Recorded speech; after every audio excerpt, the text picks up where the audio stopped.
புது வருஷம். பொதுவாக புது வருஷம்னாலே மனசில் ஒரு உற்சாகம் வந்துடும் இல்லைங்க. அதை செய்யணும் இதை செய்யணும்னு ஒரு பெரிய லிஸ்ட், ரெசல்யூஷனுங்கிற பேரில். ஆனால் இதில் எத்தனை செய்வோங்கிறது சந்தேகம்தான்.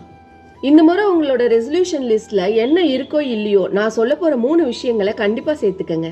தினமும் அரை மணி நேரமாவது உங்களுக்கு ரொம்ப பிடிச்ச, நீங்கள் எப்பவும் ரசித்து கேட்குற பாடல்களை எந்த வேலையும் செய்யாமல் ரிலாக்ஸ்டாக உட்காந்து கேளுங்க.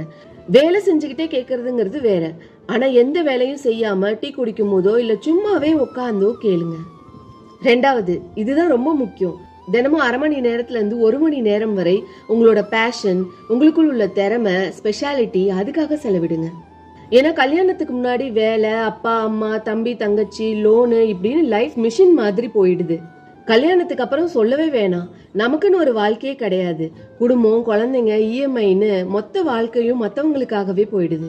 3வது, எல்லாரும் சொல்றது தாங்க, தினமும் அரை மணி நேரமாவது உங்களோட ஆரோக்கியத்துக்காக யோகா, உடற்பயிற்சி, நடைப்பயிற்சி இப்படி ஏதாவது ஒன்று செய்யுங்க. வெளிநாட்டுல எல்லாம் மக்கள் தன்னோட ஆரோக்கியம், தன்னோட சந்தோஷம் இதுக்குதான் ரொம்ப முக்கியத்துவம் கொடுக்கறாங்க. ஆனா நம்மோட ஸ்பெஷாலிட்டியே குடும்பத்தை பாரமா நினைக்காம பாசமா நினைச்சு சுமக்கிறது தான்.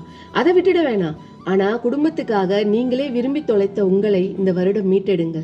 எவ்வளோ சம்பாதிச்சாலும் எவ்வளோ வசதி வந்தாலும் ஏதோ ஒன்று குறையுதுன்னு தோணும்ல, அதுதாங்க நீங்க இழந்தது. உங்களில் உள்ள உங்களை மீட்டெடுங்கள். அப்போ ஒரு புது உணர்வு கிடைக்கும், புதுசா பிறந்தது மாதிரி. அதுக்கு ஈடு இணையே கிடையாது.